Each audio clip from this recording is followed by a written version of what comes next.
Perhatikan gambar yang ada di hadapan kalian. Siapa yang tahu jembatan apa yang ada pada di gambar? Benar, ini adalah jembatan Suramadu. Di mana ya letaknya jembatan Suramadu? Adakah yang tahu? Baik, jembatan Suramadu ada di antara Pulau Jawa dengan Pulau Madura. Jadi, untuk mencapai Pulau Madura, kita ini harus melewati Selat Madura. Dulu kita kalau mau melewati Selat Madura harus menggunakan kapal. Namun sekarang berkat kemajuan pembangunan nasional telah dibangun jembatan Suramadu yang melintasi Selat Madura. Di mana sih letaknya, posisinya? Kira-kira ada di sini.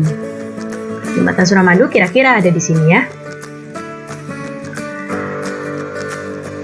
Nah, Indonesia itu merupakan negara maritim.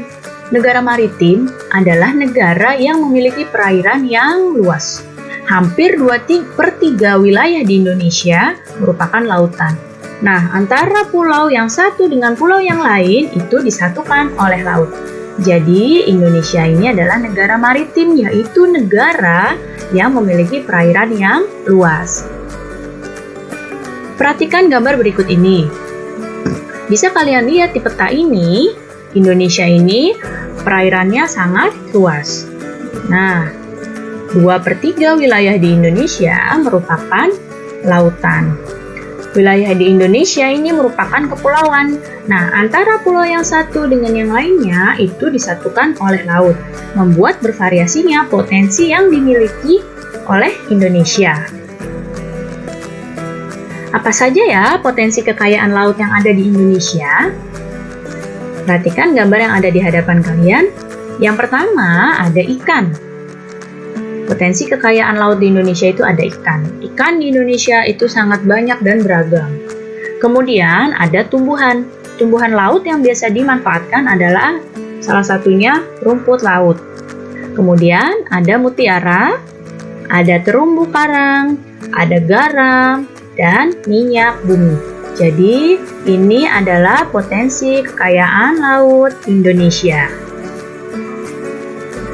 Kondisi geografis sebagai negara maritim dan kepulauan membawa banyak keuntungan bagi bangsa Indonesia. Banyak jenis pekerjaan yang bisa diusahakan untuk menunjang kehidupan masyarakat di Indonesia melalui kekayaan laut. Apa saja ya jenis pekerjaan yang memanfaatkan sumber daya laut? Yang pertama, ada nelayan. Kemudian pedagang. Pedagang ini orang-orang yang salah satunya yang menjual hasil laut dari para nelayan ini. Kemudian ada petani garam. Kemudian ada petani rumput laut. Ada jasa pelayaran, termasuk di dalamnya ada nahkoda dan anak buah kapal. Kemudian ada budidaya kerang mutiara. Ada usaha pariwisata. Dan ada pertambangan minyak. Ini adalah jenis-jenis pekerjaan yang memanfaatkan sumber daya laut. Contohnya, ada banyak lagi yang lain, tapi yang Ibu masukkan di sini ada beberapa jenis ya. Nah, dampak dari letak dan kondisi geografis bangsa Indonesia sebagai negara maritim. Yang pertama, komunikasi dan interaksi antar penduduk menjadi lebih mudah, baik antar warga Indonesia maupun orang Indonesia dengan warga asing. Kemudian, yang kedua, terjadinya pembauran pencampuran atau peleburan nilai-nilai antar pulau dan antar negara. Namun, dalam pembauran dan pencampuran ini, kita harus berhati-hati apalagi bila terjadinya dengan negara lain. Jangan sampai budaya asli Indonesia itu tergerus oleh budaya luar. Dan malah muncul budaya-budaya baru yang belum tentu sesuai dengan budaya kita. Ini harus berhati-hati.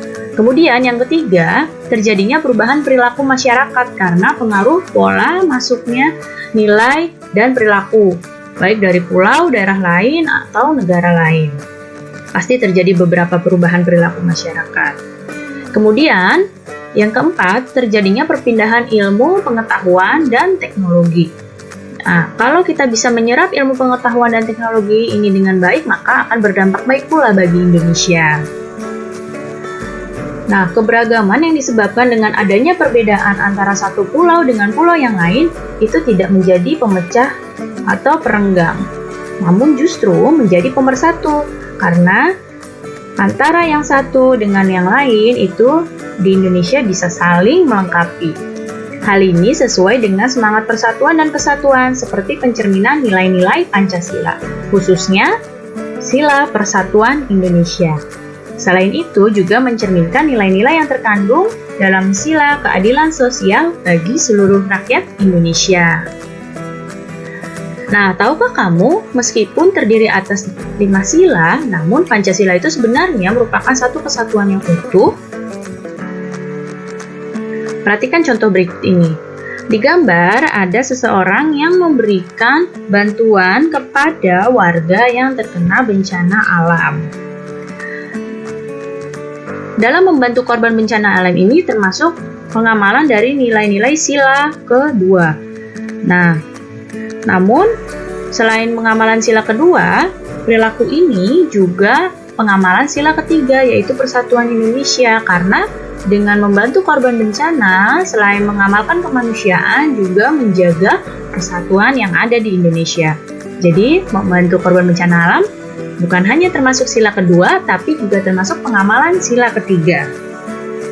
Jadi, meskipun nilai-nilai luhur yang berbeda-beda, sila-sila dalam Pancasila merupakan suatu kesatuan yang tidak dapat dipisahkan.